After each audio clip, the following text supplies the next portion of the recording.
Hi, I am Lauren Meritalo from BS Mining Engineering 4, and I am going to present the Republic Act 9003, or the Ecological Solid Waste Management.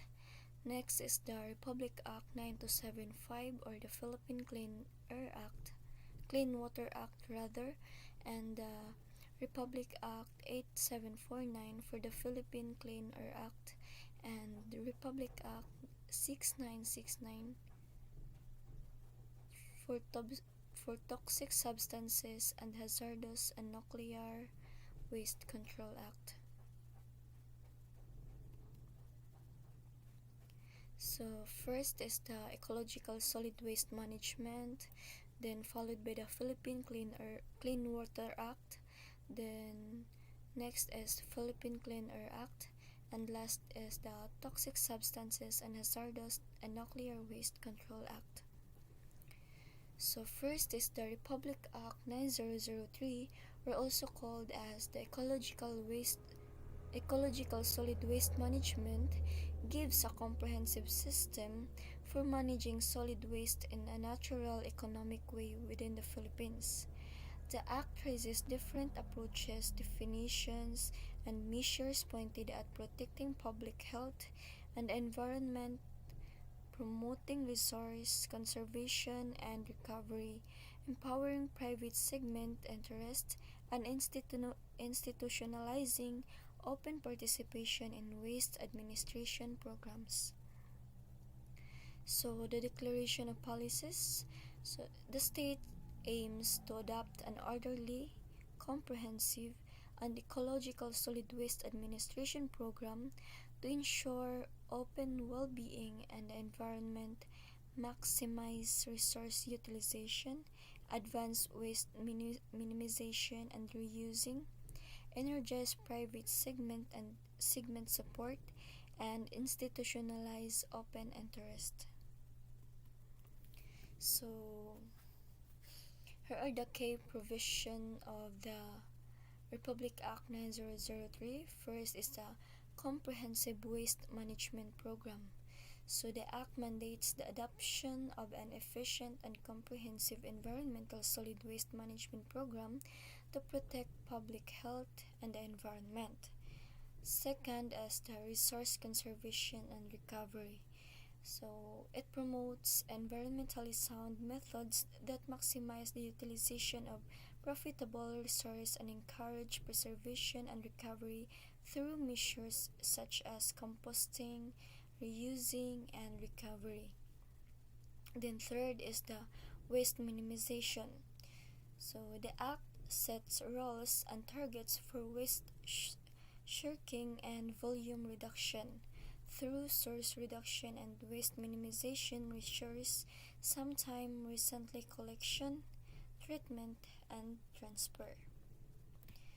So fourth is the prohibition of incineration.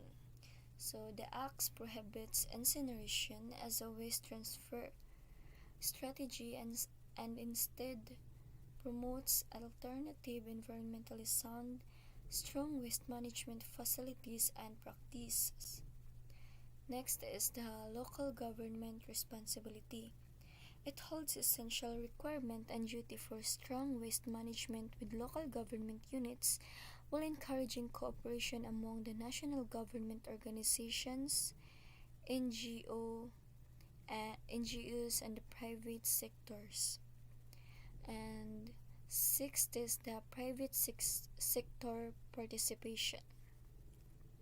So, the Act encourages greater private sector interest in strong waste administration to enhance efficiency and effectiveness in waste management practices. Seventh is the public participation. So, it institutionalizes open support within the development and implementation of waste management programs, emphasizing the significance of the community involvement and awareness. And next is the educational and awareness. So the Act promotes the integration of waste management and resource preservation topics into formal and non-formal instruction, educational program to raise environmental awareness and promote action among citizenry. And next is the definition of terms. So the Act gives clear definition for different terms related to solid waste management, ensuring clarity and consistency in its implementation. And lastly, we have the enforcement and penalties. So it established penalties for violations of its provisions and traces mechanism for enforcement to guarantee compliance with waste management regulations. So Republic Act number 9003 aims to address the challenges of solid waste management within the Philippines by promoting sustainable practices, encouraging stakeholder participation, and implementing controls to protect the environment and public health. So next we have the Republic Act 9275, or the Philippine Clean Water Act. So Philippine Clean Water Act, formerly known as the Republic Act number 9275, stands as a significant enactment aimed at safeguarding the nation's water resources. So ordered to address the squeezing issues of water pollution and degradation. This act signifies a commitment to ensuring access to clean and potable water for all Filipinos. So, the Declaration of Policies. The Philippine Clean Water Act under the Republic Act number 9275 reflects a resolute declaration of policy by the government to adopt measures guaranteeing the protection and preservation of the nation's water resources. Cherished within this enactment is a commitment to defend public health and environmental through the implementation of precise and comprehensive water management program. So the Republic Act 9275 has this key provisions. So first is the water quality standards. So the Act establishes clear standards for water quality to guarantee the protection and conservation of the country's water resources. And of course, the wastewater management. It commands the usage of comprehensive programs for the right treatment and disposal of wastewater to prevent water contamination. Next is the pollution control. So the Act regulates the discharge of pollutants into water bodies, imposing penalties for violations and promoting pollution prevention measures. We also have regulatory framework. So it sets up a regulatory framework for water pollution control, counting the creation of the Environmental Management Bureau, or EMB, to supervise compliance with the law. Next is protection of water bodies. So the law aims to protect and rehabilitate water bodies, including rivers, lakes, and coastal zones, from pollution and corruption. So we also have the water quality monitoring. So it requires regular monitoring of water quality to evaluate compliance with established standards and identify areas requiring remedial action. And watershed management. So the Act promotes the sustainable management of watersheds to preserve the water quality and quantity of water resources. We also have public participation. So it encourages public participation in water quality management efforts through consultation, association and decision-making processes, and community-based initiative. We also have this Integrated Water Resources Management, or the IWRM. So the law promotes the adoption of an IWRM approach to water management, considering social, economic, and environmental factors for all-encompassing water resource planning and decision making. We also have pollution charges and fees.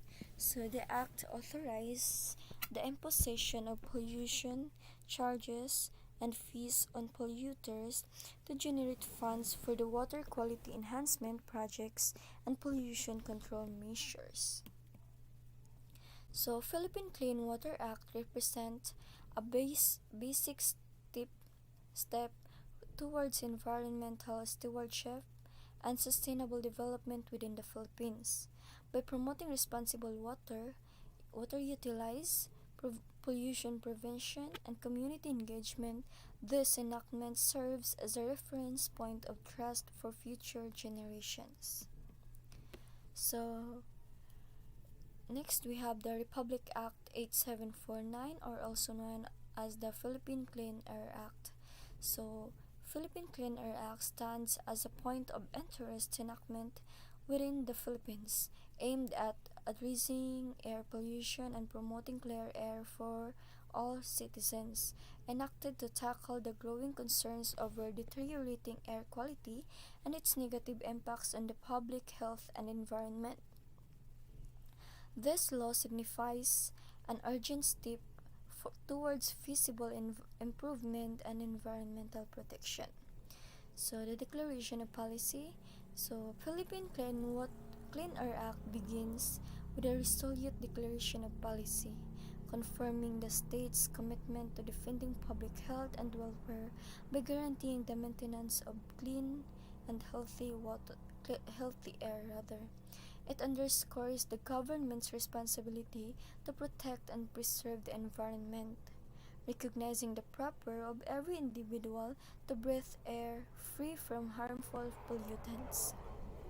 So, Philippine Clean Air Act has these key provisions. First is the emission standards. So, the act establishes rigid emission standards for vehicles, industries, and other sources of air pollution, aiming to reduce harmful pollutants such as particulate matter, sulfur dioxide, nitrogen oxides, and volatile organic compounds. We also have vehicle inspection and maintenance.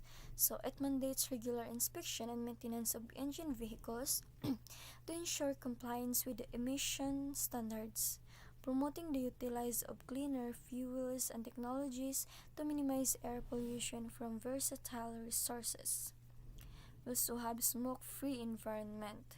So this act prohibits smoking in public places and encourages the establishment of smoke-free areas, protecting public health from the destructive impacts of used smoke and reducing exposure of carcinogenic substance. Also have air quality monitoring. So of course it requires the establishment of a discuss or of an air quality observing network to survey air contamination levels and give timely information to the public, enabling educated decision making and focused on intervention to improve air quality. So we also have environmental impact assessment. So the act mandates the conduct of environmental impact assessment for projects with rather potential discuss or air quality impacts, guaranteeing that development activities are attempted in a way that mitigates adverse effects on air quality. So we also have public participation. So it promotes public participation in air quality administration endeavors through meeting, inclusion in decision-making forums, and instruction campaigns, fostering a sense of ownership and obligation towards air pollution control. We also have enforcement mechanism. So the Act gives for enforcement mechanism and penalties for violations, engaging government agencies to monitor compliance with emission standards and take remedial action against polluters. We also have research and development. So it encourages research and development initiatives to develop innovative solutions for air pollution control, promoting the adoption of modern innovation and best practices to improve these gas quality management efforts. We also have international cooperation. So the Act emphasizes international cooperation intending to transboundary air pollution issues and promoting best practices in air quality management, enhancing the Philippines' capacity to address worldwide environmental challenges. We also have public health protection. So above all, the Philippine Clean Air Act prioritizes public health protection, recognizing the fundamental right of each person to breathe clean and healthy air. In this manner, defending the well-being of all citizens. So, Philippine Clean Air Act represents significant milestone within the country's efforts towards combating air pollution and promoting environmental sustainability through its comprehensive provisions, regulatory mechanisms, and emphasis on the public participations. The Act lays down establishment for concerted activity towards accomplishing cleaner, discuss, and a healthier environment. So, next we have the Republic Act 6969, or also known as the Toxic Substances and Hazardous and Nuclear Waste Control Act. So, this stands as a significant enactment within the Philippines aimed at regulating the importation, manufacture, distribution, and disposal of toxic substance and hazardous waste, enacted to address the pressing concern over the adverse effects of toxic chemicals on human health and the environmental. This law means a proactive approach towards guaranteeing the safe management and disposal of hazardous materials. So, declaration of policies. The Toxic Substances and Hazardous and Nuclear Waste Control Act begins with a firm declaration of policy, emphasizing the government's commitment to protecting public health and environment from direct exposure by toxic substance and hazardous waste.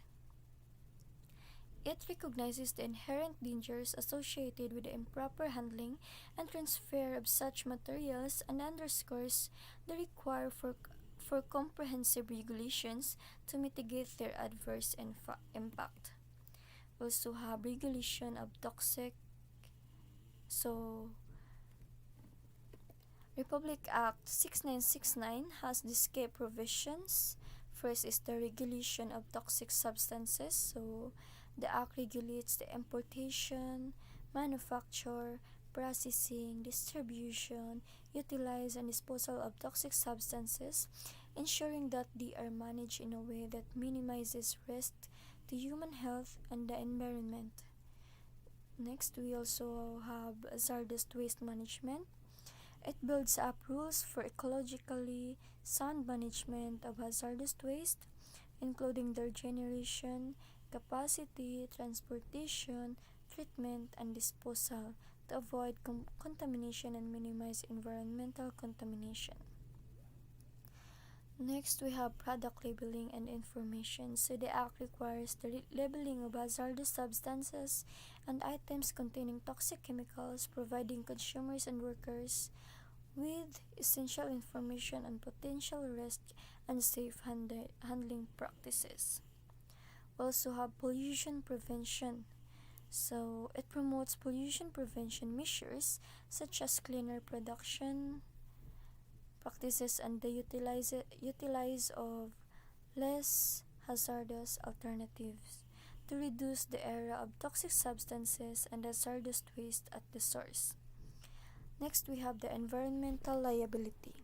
So the Act holds parties responsible for environmental damage caused by the release of toxic substance or hazardous waste, guaranteeing that polluters are held responsible for remediation and cleanup efforts. So, Toxic Substances and Hazardous and Nuclear Waste Control Act represents a basic component of the Philippines' natural regulatory framework, tending to the complex challenges related with toxic chemicals and hazardous waste.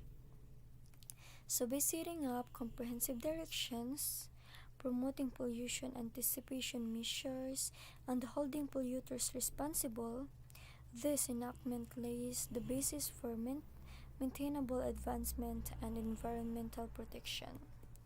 So that's all. Thank you. God bless.